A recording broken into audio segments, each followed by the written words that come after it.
शंकर एक अनाथ लड़का था। उसको जंगल में रहने वाले शिकारियों के एक गिरोह ने पाला था। उसके पास कोई औपचारिक शिक्षा भी नहीं थी। वह केवल एक चीज़ जानता था कि उसे कैसे जीवित रहना है।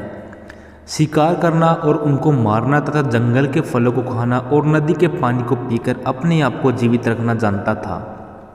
एक दिन वह अपना रास्ता भटक गया और उसने देखा कि कुछ लोग नदी के किनारे पर बने एक पत्थर की आकृति के चारों ओर जोर जोर से चिल्ला रहे हैं। कुछ लोग उस पर फूल फल और नारियल चढ़ा रहे हैं। शायद उसने सोचा यह कोई मकान होगा, उसमें लोग रहते होंगे। पर यह एक प्राचीन मंदिर था, लेकिन शंकर ने इसे पहले कभी नहीं देखा था। पर इसके बारे में जानने के लिए वह काफ़ी उत्सुक था।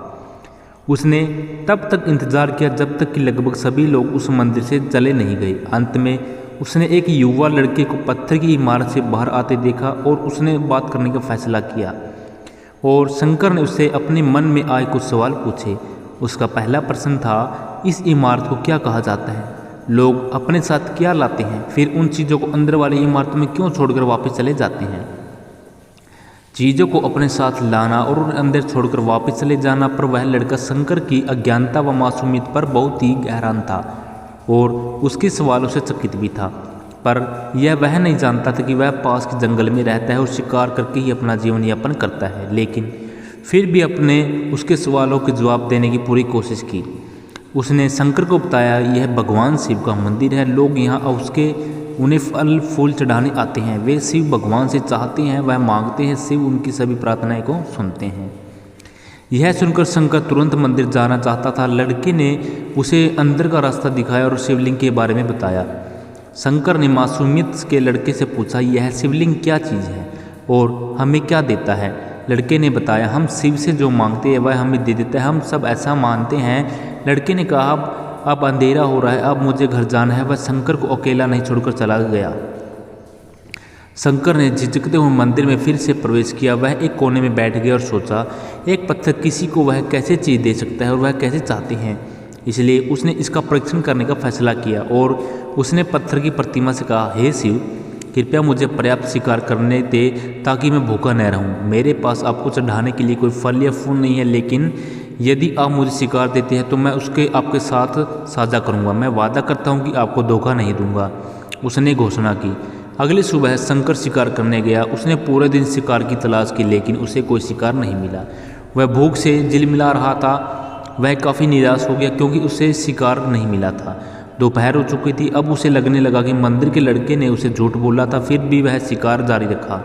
जैसे शाम हुई, उसने 2 खरगोशों को अपने बिल में से आते देखा।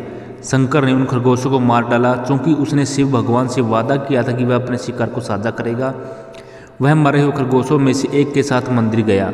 देर हो चुकी थी, मंदिर सुनसान था। शंकर ने मंदिर में प्रवेश किया और जोर से कहा, कृपा आओ और अपना हिस्सा ले लो, प्रभु आपके लिए मैं लाया हूँ। वह वहाँ बैठ गया और अंधेरे होने तक की प्रतीक्षा करने लगा, लेकिन भगवान प्रकट नहीं हुए। शंकर को भूख और नींद आने लगी और उसने खरगोश को मंदिर में छोड़ने का फैसला किया। अगली सुबह जब लोग मंदिर में पहुंचे तो उन्हें शिवलिंग के सामने मरा हुआ खरगोश मिला। भगत बहुत परेशान थे। यह यहाँ कौन लाया है? उसने हमारे मंदिर को अपवित्र करने की हिम्मत की है। उन्होंने खरगोश को बाहर फेंक दिया।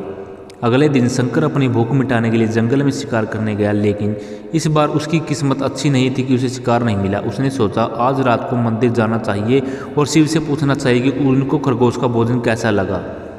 शंकर यह पूछने के लिए मंदिर गया। जब वह मंदिर पहुंचा तो उन्हें आश्चर्य का कोई ठिकाना न रहा। उस रात मंदिर में लोगों की काफ़ी भीड़ थी। शिवरात्रि भी थी, लेकिन अब बहुत शिकारी लड़के को इस बारे में कुछ नहीं पता था। शंकर ने चारों ओर देखा और उस युवा लड़के को देखा जिसने उसको मंदिर के अंदर शिव से प्रार्थना करने के लिए कहा था। चूँकि उसे इतने सारे लोगों के आसपास रहने की आदत नहीं थी, उसने वहीं रुकने का फैसला किया और पास के एक पेड़ से चढ़ गया। यह एक लंबा इंतजार था और समय बिताने के साथ उसने पेड़ के पत्ते तोड़कर जमीन पर फेंकना शुरू कर दिया। उसे अज्ञात पेड़ के नीचे एक छोटा सा शिवलिंग था जिसकी पूजा लंबे समय से नहीं की गई थी। शंकर के द्वारा फेंके गए बेल के पत्ते से उस शिवलिंग पर गिरे। शंकर भजनों से मंत्रमुग्ध हो गया और धीरे धीरे साथ गाना और पंचाक्षरी मंत्र का जाप करना शुरू कर दिया। रात भोर में बदल गई और सभी भक्त मंदिर से चले गए। शंकर पेड़ से उतरा और उसने मंदिर में प्रवेश किया। उसने देखा कि शिवलिंग की आंखों पर लाल निशान थे। वे कुमकुम के थे जो लोगों ने लगाए थे, लेकिन शंकर को यकीन नहीं था कि शिव को उनकी आंखों में परेशानी हो रही है। उसने शिव की खेदजनक स्थिति के रूप में जो कुछ महसूस किया उसके लिए उसे बहुत दुख हुआ। वह उनकी मदद करना चाहता था। उसने सोचा शिव यहाँ अकेले रहते हैं और बीमार होने पर उनकी देखभाल करने वाला कोई नहीं है। जब तक भक्त उनसे मिलने नहीं आते उन्हें भोजन की नहीं मिलता। शंकर ने एक रात पहले भक्तों को शिवलिंग पर जल चढ़ाते देखा था। प्रभु को ठंड लगी होगी, शायद वे काँप रही हैं। उन्होंने सोचा आखिरकार वे केवल पत्तियों से ही ढके हुए हैं। तो उसने शिव से पूछा, हे मेरे स्वामी, मैं क्या आपकी मदद कर सकता हूँ? शायद कुछ खाना या दवा, मैं आपकी सेवा कैसे कर सकता हूँ? शिव ने उसे कोई उत्तर नहीं दिया। शंकर ने सोचा भगवान वास्तव में बहुत बीमार है, क्योंकि वह अब उत्तर नहीं देने हैं। अब वह तुरंत जंगल में गया, कुछ औषधीय जड़ी बूटियों को अपने साथ लाया और ला निशान पर उनका लेप लगाया, लेकिन कुछ नहीं हुआ। उसने कहा, लगता है कि ये अंधे हो गए हैं। मुझे प्रभु अपनी एक आंख देनी चाहिए ताकि वह ठीक हो जाए। यह निश्चित रूप से उन्हें खुश कर देगा। उसका दिल पवित्र था और उसने शिव के हाथ में अपने त्रिशूल को उठाया और त्रिशूल को अपनी दाहिनी आंख की ओर ले गया। अपनी आंख को निकालने का प्रयत्न किया। शंकर अनपढ़ था, उसे मंत्रों या पूजा करने की उचित विधि का ज्ञान नहीं था, लेकिन उसकी भक्ति की कोई सीमा नहीं थी। जैसे वह अपनी आंख निकालने वाला, शिव अपनी पत्नी पार्वती के साथ प्रकट हुए। उन्होंने पार्वती से कहा, इस भक्त ने अनजाने में शिवरात्रि पर उपवास किया, बेल के पत्तों से मेरी पूजा की और साबित किया कि उसका दिल बेदाग और पवित्र है। मैं अपने इस भक्त पर काफ़ी प्रसन्न हूँ। शिव भगवान ने शंकर से कहा, तुमने मुझे अपनी मासूमियत के कारण जीत लिया है। प्रभु ने मुस्कुराते हुए कहा, लोग मुझसे हर समय झूठे वादे करते रहते हैं और कुछ न कुछ मांगते रहते हैं, पर जैसे ही उन्हें मुझसे मांगी चीज़ मिल जाती है वो मुझे भूल जाते हैं। दूसरी ओर तुमने मेरे साथ एक सच्चे इंसान की तरह व्यवहार किया और वास्तव में बहुत ही दुर्लभ है। अब से तुम मेरे संसार में सबसे बड़े भक्त माने जाओगे। तुम्हारा नाम मेरे साथ जुड़ा रहेगा, कुछ सदियों तक जीवित रहोगे। इस बात को कहकर भगवान व माता पार्वती अंतर्ध्यान हो गए। तब इसे लोग शिव के साथ शंकर की भी लगाने लगे। बोली राधा वल्लभ लाल की जय।